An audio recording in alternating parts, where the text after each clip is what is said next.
Hello and welcome to Complete Games with me, James.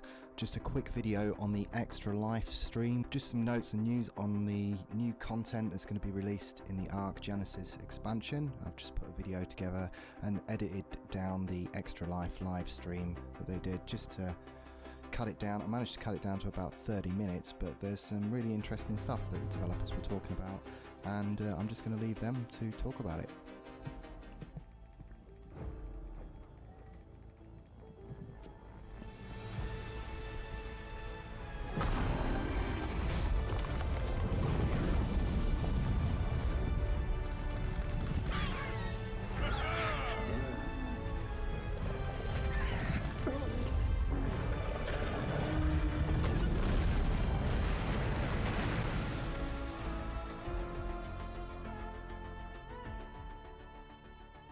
One of the bigger challenges is if you're dealing with a dinosaur, like how do you make these things have a cost? Like, because everything does have to have a cost. Like you have to earn it somehow, and it has to be something that if you're going to use it, especially in our game, because items and dinos, everything that you get, you have to work to get to that. Like it takes a lot of time and effort to get to a base or to get to, you know, having a really good Rex or anything like that. These things all have a cost of time. So for us to give something an ability, an attack, to make it strong, it has to have a cost. It has to be something that, you know, you feel the effect of it before making that decision. So this guy, we're exploring that his projectile is a more food-based projectile. So each time he's shooting it, he's consuming significant amounts of food while shooting it. So the challenge is keeping him full and keeping him fed, you know, and his ammo is food. But he does have more, of course, effective foods. So like fuel sources like oil, gas, propellant will be much more effective for this. That is his ammo essentially, but he'll still eat everything else like a normal dino. But this way, we're going for balance as much as we can, but at the same time, it's got to be fun. If it's not enjoyable, and it's not something that's exciting, use it. Yeah, I mean, and if it's not a little bit scary, then it's not as fun. So, in terms of managing states, you know, with this, it's more of managing the heat state, and when you want to, you know, and with the shapeshifter, sorry, I want to say proper names. It's more of managing, you know, its state and its element. So I find that interesting because I like things like that. You know, I like a little bit more strategy and management when it comes to managing creatures. So I'm interested with those type of mechanics because those are the things that, honestly, they draw me a little bit closer to whichever creature I'm particularly using at that point. Well, and the more we start diving into what a creature can do and what it can do really well, and we try to push that boundary, like you get closer and closer, and it gets easier to make something that's too strong. Yep. So we have to find ways to, you know, make it, this is the way you need to play, and kind of direct that creature's abilities into a format so that you can counterplay it. So that you know what they're doing and that you can play it badly, because if there's a way to play it wrong, then playing it right is so much more rewarding and it's fun. And it's making sure that they can play it right and they can play it fun. But if you don't play it right, and if someone is, you know, for this guy, anyone that's long range and just moving and shooting back at him is going to be a hassle for this guy, because he can't get long range quick. So if it's a mobile thing, it's going to be really hard for him to deal with that, and then he'll have to close the distance, and then he's strong again because he deals really strong damage. But that gives other people an opportunity to counter it, and that's important too. Like, no, it's very important. For something to be strong, it has to be able to be dealt with, because then it just becomes the thing that everyone's using. And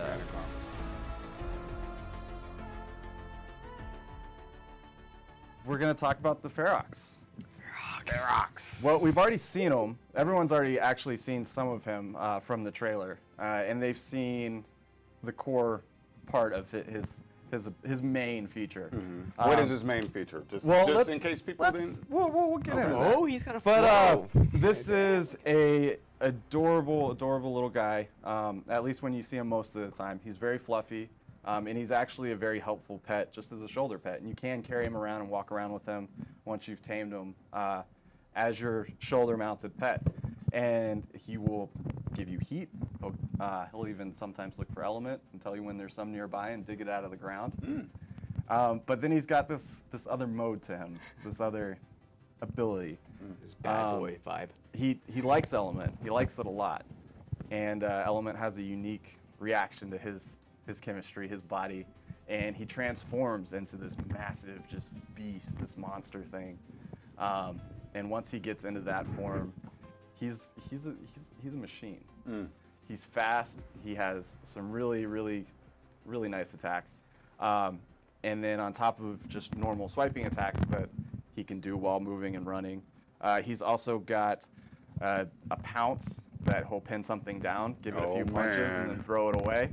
And then as you're using him and fighting with him, you'll be building up to be able to use an ult that will do a mega slam, and it'll knock anything else off that's mounted at least within a range off their mounts. And then unless they're on another one of these, unless there's an enemy on another FEROX, will be the only way you can prevent it. But he's going to be unique, whether it's PvP or just taking him in for a cave run.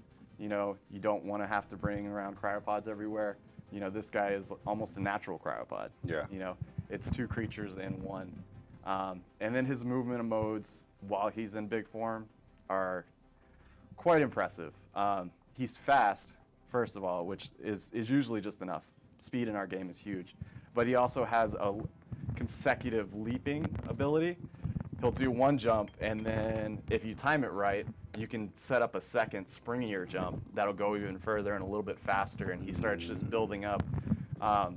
We've deemed this the Hulk mode, because essentially that's what he's starting to do. Yeah, and those muscles, yes, very much.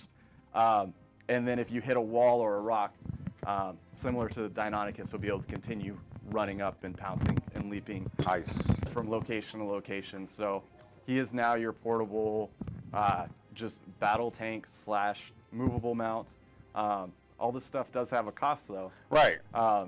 You know, being able to go from sweet little adorable baby that is just on your shoulder so you can take them into anywhere a human can fit, to with all great things, you got to make it worth it, and it's also got to cost something. Yeah. Each time you transform him, he's building up his addiction, his need for element. The higher that gets, the more easy it will be to trigger him into a bloodlust state. Kind of similar to like a Giga Rage. Okay. To where he's just like, I'm done, I'm out. He gets super strong, everything is an enemy. But once he's past that phase, he'll actually just pass out and he'll be back to little baby form, and he'll have cleared his need for element. But building up to that, like each time you transform him, you're increasing this addiction. You're making it easier to get into Bloodlust Rage, but you're also getting much stronger. He's getting much stronger, and he's also being able to take a lot less damage, so he's getting a lot tankier.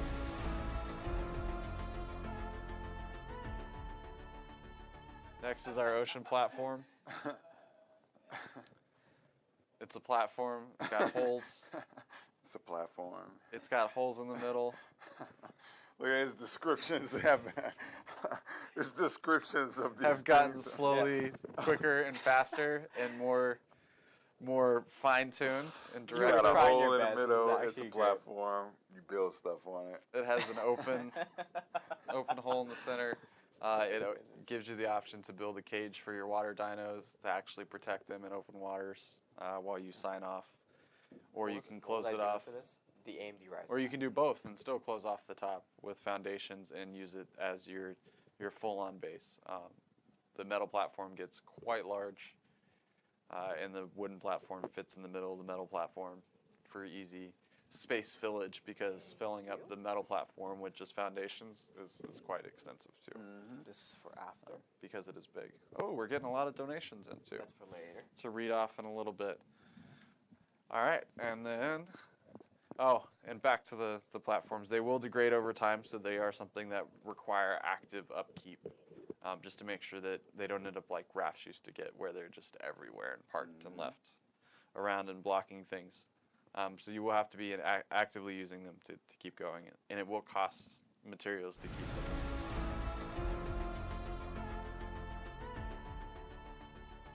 the next reveal. You guys are going to like this. Here we go.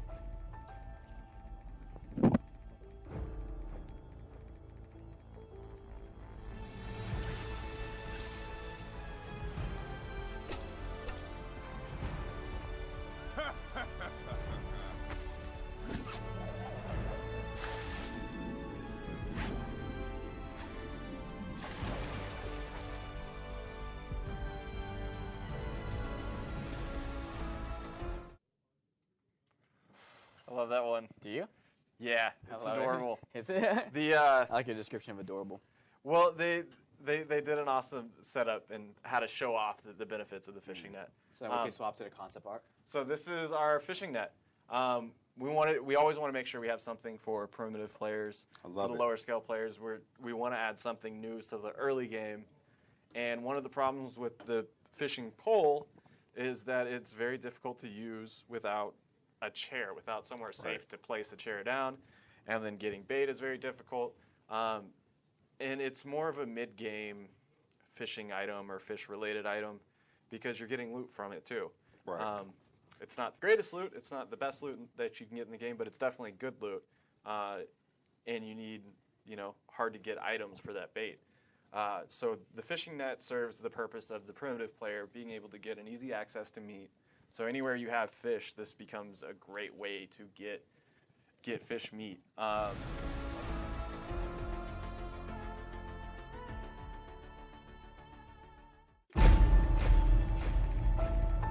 Oh man. Transition back if you'd like.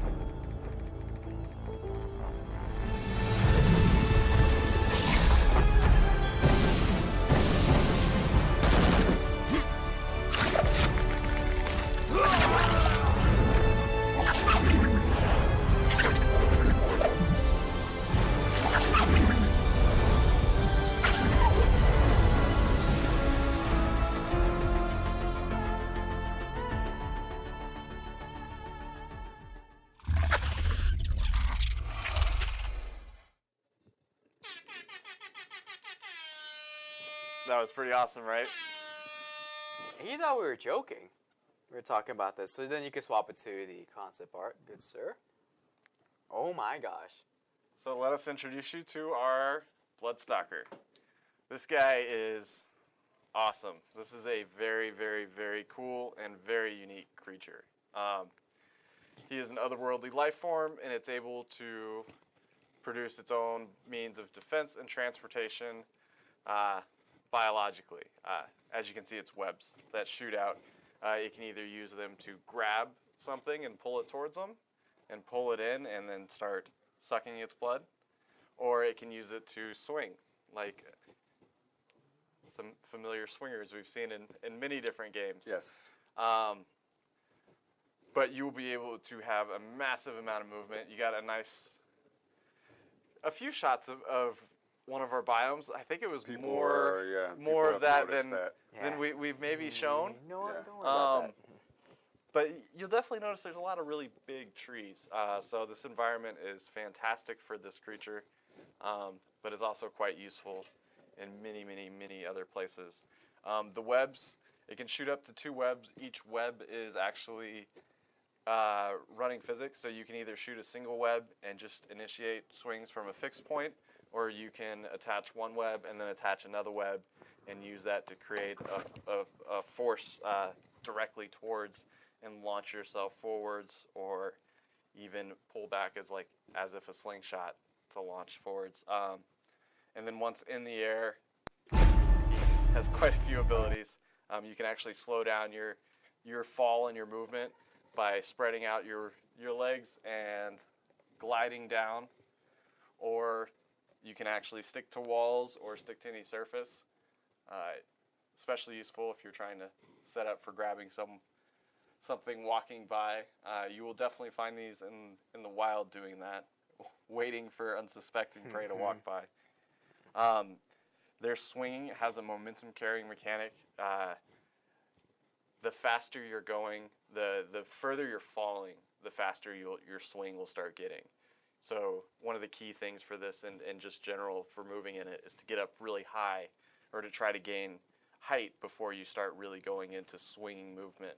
So it's a little bit more of a challenging creature to learn its full movement capability, its full movement range, and what you can really do with this creature. Oh, I'm sorry, just pointing at the donation. That's cool. Awesome. Oh, look at that donation. Oh, nice. I didn't mean to interrupt you guys. Yeah. I'm so sorry. Yeah, come on, man. I'm just like, oh. Based on where you're looking will actually influence your swing and your momentum direction, so you have quite a bit of control in the swinging phase also. We found that it can be a little too easy to just run into trees and bushes. So we have gamified it a little bit and put on some training wheels to help you get around situations that you might not have expected. It is very difficult just swinging realistically. So we found ways around that, and it's a very fun swinging mechanic now. I am a fan of mini games that have swinging creatures, and this creature, this Bloodstalker, the program on top of this has done it justice. Yeah, this is one of the ones that I actually got to play around with quite a bit. Had a crowd behind me watching me play with it, just because I didn't master the controls quick enough.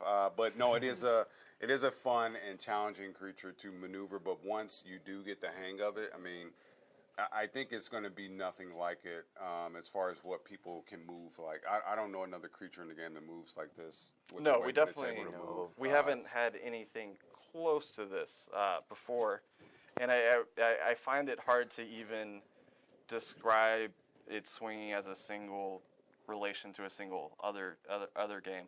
It's very unique in everything that it does. It is.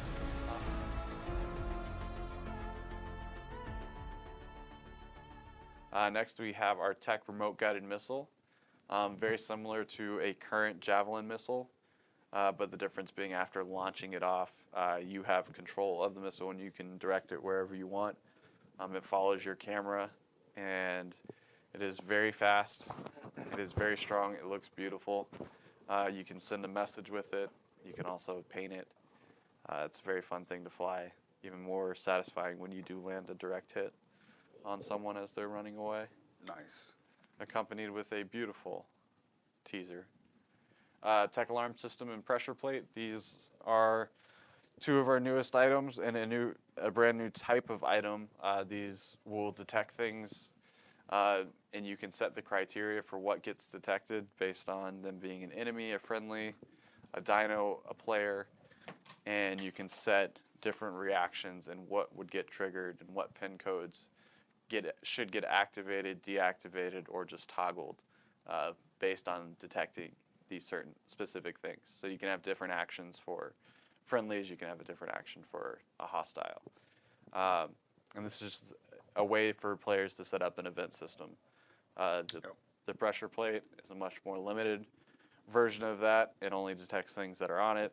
The tech alarm system can detect things in a much larger radius, and it can project in a much larger radius. And both of these will project a pin and either activate, deactivate, or toggle. And then there's also a delayed toggle.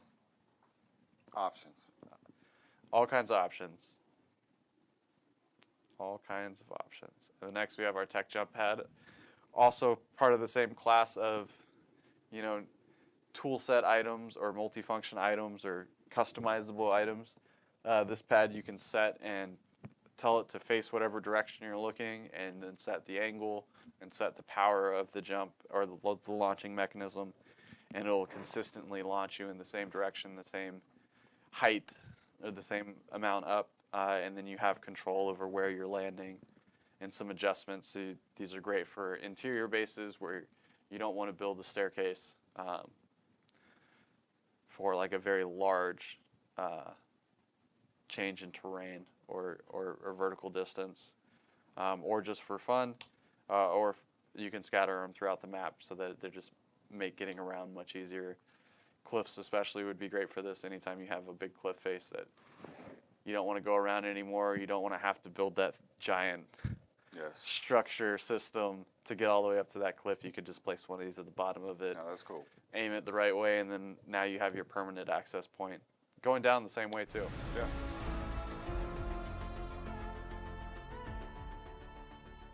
And And then next we have our mining drill, which is an upgrade to the machine tier of items, those things that are crafted in the fabricator. This will upgrade your personal mining experience, so it's much more effective than a pick. It's definitely much faster and it'll harvest slightly more, but it is significantly faster. And same as an axe or anything else. Its speed is on par with the dino, but the specialty harvesting dinos will still outperform this slightly just because they're dinos. But this is a great middle game tier harvesting thing, or just you're in a very small base, you don't have space for a bunch of dinos. This is a great way for you to get out, get those essential elements and resources that you need in abundance. And this is a great thing for that. And it runs off of gas, overheats over time. It has gauges to tell you when it's overheating. It's actually pretty neat. You can see them on the concept, and that little screen will be your warning, or your health screen, so to speak, or its diagnostic screen. It looks really nice. And then we have the tech shoulder cannon. Oh yeah. Your own personal sentry gun. It's configurable with the same settings as a turret. You know what you want to target, and how aggressive you want it to be. You can turn it on and off through your multi-use wheel. It attaches to your shield slot. It attaches to your player. It doesn't matter what armor you have on, it will attach to them all. And it runs off of element. It's got 3 firing modes. Very fast, rapid rate of fire. A standard rate of fire with a standard projectile. The rapid rate of fire has a slower projectile, but it's shooting many more. And then the standard projectile does a little bit more damage. And then it has a directed fire mode that does a high velocity round with higher impact. So, and it shoots a little further out, but it takes a lot longer, much lower rate of fire. Gotcha. And you can set all those modes on the fly as you're moving around, just changing between, and it will visually change the gun's looks, as you can see on the concept art, which is amazing. It's very fun to use. It is fairly easy to dodge, anywhere from mid-range or higher. So if you do see these, you want to stay on the move, because it will continue shooting at you if it's a hostile thing.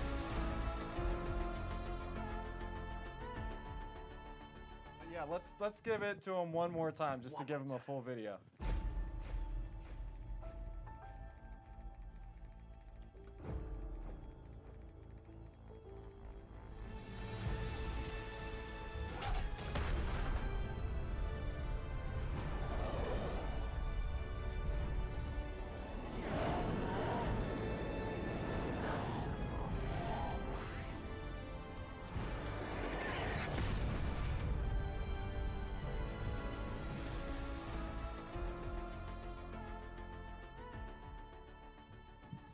All right, there we go. What do you guys think? Moly. That's pretty cool, right? Listen, Chris, you and the team, that was a cool reveal.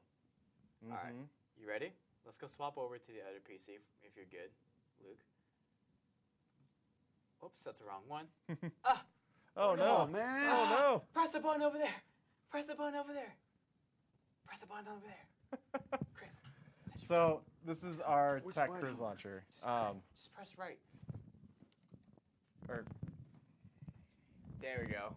there we go. Boom. Tech remote guided missile. My We're gonna apologies. leave this in the back. This is a cruise missile that is a shoulder-fired missile. As soon as the player launches it, they get to watch the missile go out and expand out into its full missile size shape, and then they assume control of the missile from its viewpoint and can direct it to wherever its target is. It'll, once it hits something, that'll create an explosion, or you can actually remotely trigger it too early if you want for whatever reason. You're also not forced to stay in the missile. You can jump out and let it continue just going on its path straight from where it left. And it does quite a bit of damage, but it is a one-time use rocket launcher. As soon as you use it, it's gone. Very similar to like a javelin type missile, but you're just remote guiding it in after that. It does get a lot harder to control over time. It starts to speed up. And then the missile itself can be painted on. It can be written on. You can use these to send messages Oh man. with your gift of a missile to Oh, whoever I you're can sending that to. anticipate some of these messages. Yeah. Oh man. And then the really cool part, and this is the beauty of it, is after you've hit, it'll do a nice little pan out so you can see the carnage Oh, nice. of what you've done. Yeah. Which can't be skipped if you don't want to watch that, or if things are a little hot at the moment. You know, you're in some heavy PvP action. This is going to be cool. It's going to be fun. It looks like that trailer, or that, not trailer, but the teaser for it looks Oh, yeah. pretty cool. Yeah. It's pretty quick. And if you didn't notice, there was a little bit of highlight around the Pteranodons. Mm-hmm. Might have a little bit of assisted visuals to help you get to your target more accurately. But it's not a mobile thing. Gotcha. It is a missile. Gotcha. Yeah. So I think some you gotta concerns. plan some things out Yeah. before you're going to hit something. Because I could see someone being concerned that it's very agile and you're able to, swing around and move around. Yeah, with you're not this flying thing. it into a base Okay. and around the base. Gotcha. That would be a very difficult thing to do. Gotcha. That's good to know, and that's good feedback to give to people, because I can already see people cringing when they see that video, like, oh. Yeah, you can go and play the video again. Just remember to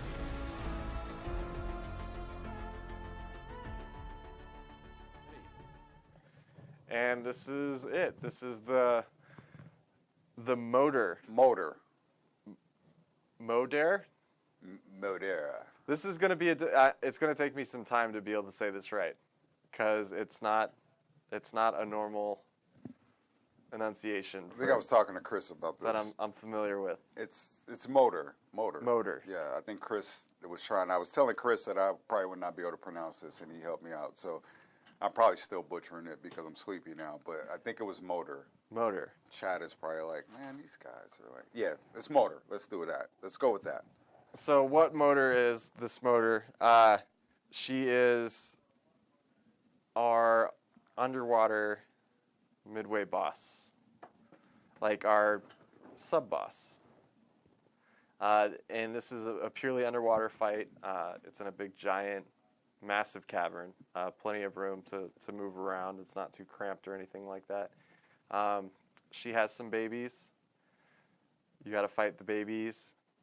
And then she's not going to like that, so then you're going to have to deal with her. And they're all eels, big, giant, massive eels. They have some pretty significant electrical attacks that you can't get very close to. They will zap you. All right. It's going to be a challenging fight, and it'll definitely require a lot of preparation. And it's underwater, so that's not something that we've done a lot of previously. We have a few of the big underwater tames like MAGMASAUR or the squid. Those are definitely complex tames, and especially the squid. He's a very complex tame. But it's only those single interactions, and we did do the caves on the island, and those are fantastic and amazing. But this is going to be something entirely different, a full-on, combat experience designed to be fun for tames from the water. If you are equipped with the proper diving gear or movement gear, you can fight off a mount, but it will be very difficult because there's some very big projectiles being thrown around that you'd have to dodge, and they're electrical, so they're not fun to deal with. Yeah, that doesn't sound fun to deal with. Yeah, it's a difficult boss, but we are definitely aiming for it to be a challenging fight, but one that you have to prepare for. As a player, what can I expect of my reward to be from this fight? Is it just the accomplishment of saying I beat this? Do I get some type of goodies with it?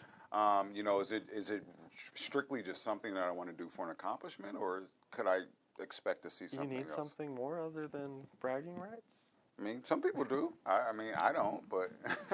No, there'll definitely be awards attached, at the very least engrams, but as we build out those final parts, that's where all those details come into place. For sure. and we have ideas for what that is, but it's hard to say until we've gotten into Yeah, I don't play think we testing. need details. I just wanted to at least set the expectation for people that are looking to encounter this. You know, if it is just for bragging rights, it's cool because a lot of people do things for bragging rights. I mean, I do. Everything's got to be worth it. yeah. Everything has to be worth it. Whether that is the engrams that you get unlocked for it, or just the rewards that you get from taking on that challenge and doing that fight. Everything is definitely. It has to be worth it. Yeah. Because this is not a easy thing to do. It's definitely not easy to go up to the harder version. That's always going to be a challenge. And for those that can complete that, we want them to be rewarded. This is exciting because I know for the longest, players have asked for some type of underwater boss fight or some type of underwater boss.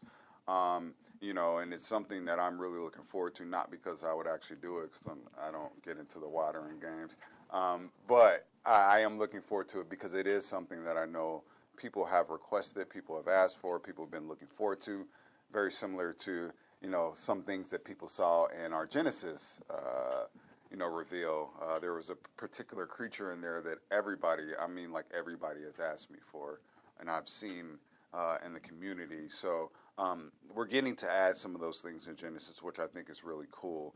These are things that the community has been asking for, has been requesting, and it's fun to finally get around or get some time to do those things and invest in them the right way and actually put some effort into them. So I know the deep sea boss and underwater fights, and you know, these are things that have been requested for sure. Yeah, we're trying to deliver on those. We're trying to give those gameplay aspects and flesh those out and satisfy those needs and challenge those people who didn't think that was something that they wanted to do. You know, deliver an experience that's fun for everyone, even people that weren't wanting that. Yeah.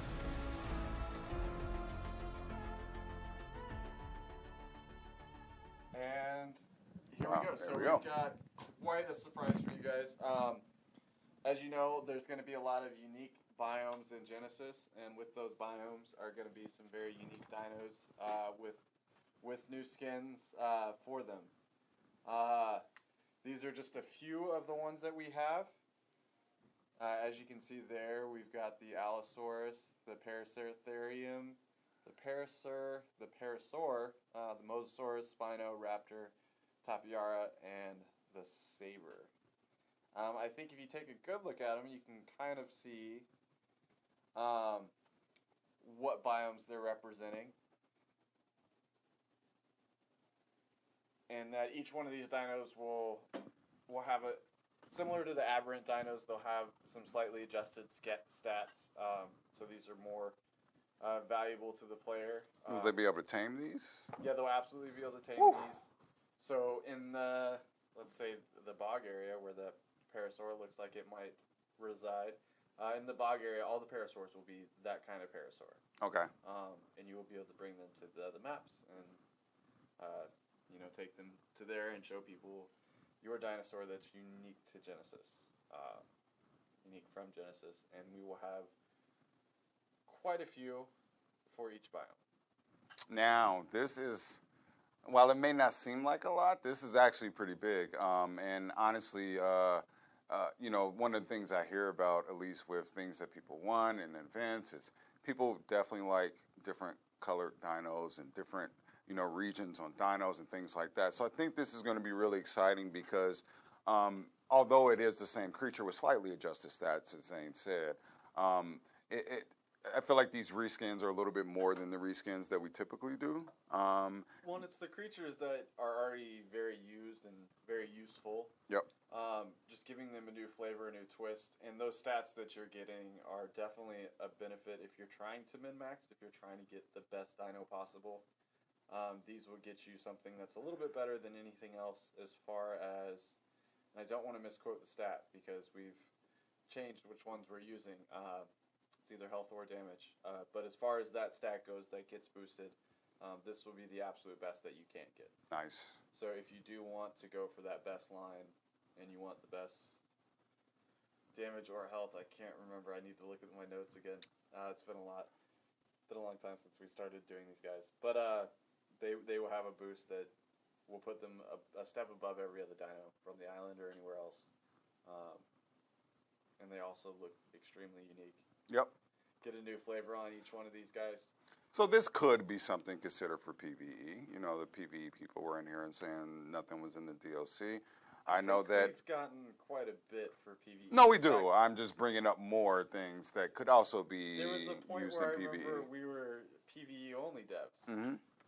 So like it changes based on. Oh, it what does. we've It'll shown, change. what we've Yep. Revealed. Yep. It'll change. But you know, there's the thing that I was trying to point out earlier is I think there's going to be something in this DLC for however you play the game. It's a matter of figuring out how to work with, you know, what you're doing and how you're set up. So I don't want people to think that, oh, this is a PvP DLC, this is a PvE DLC. No, it's just a DLC that it's going to have things in it that are going to be used on PvE and PvP. It's just a matter of how you can incorporate that into your daily lifestyle inside of Ark. You see that Paraceratherium? Yes.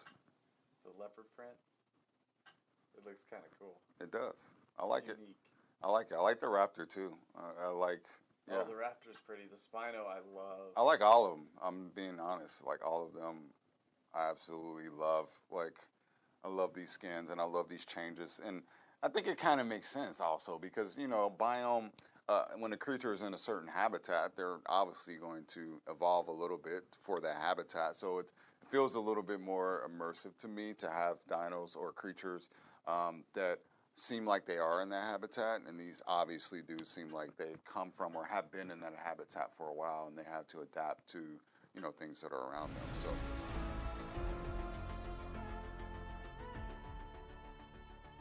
Okay, thanks for watching. Hope you enjoyed that. And if you want some more news, don't forget to subscribe. I generally keep up to date with all the Ark news. Till next time, I'm James from Complete Games, and I'll see you.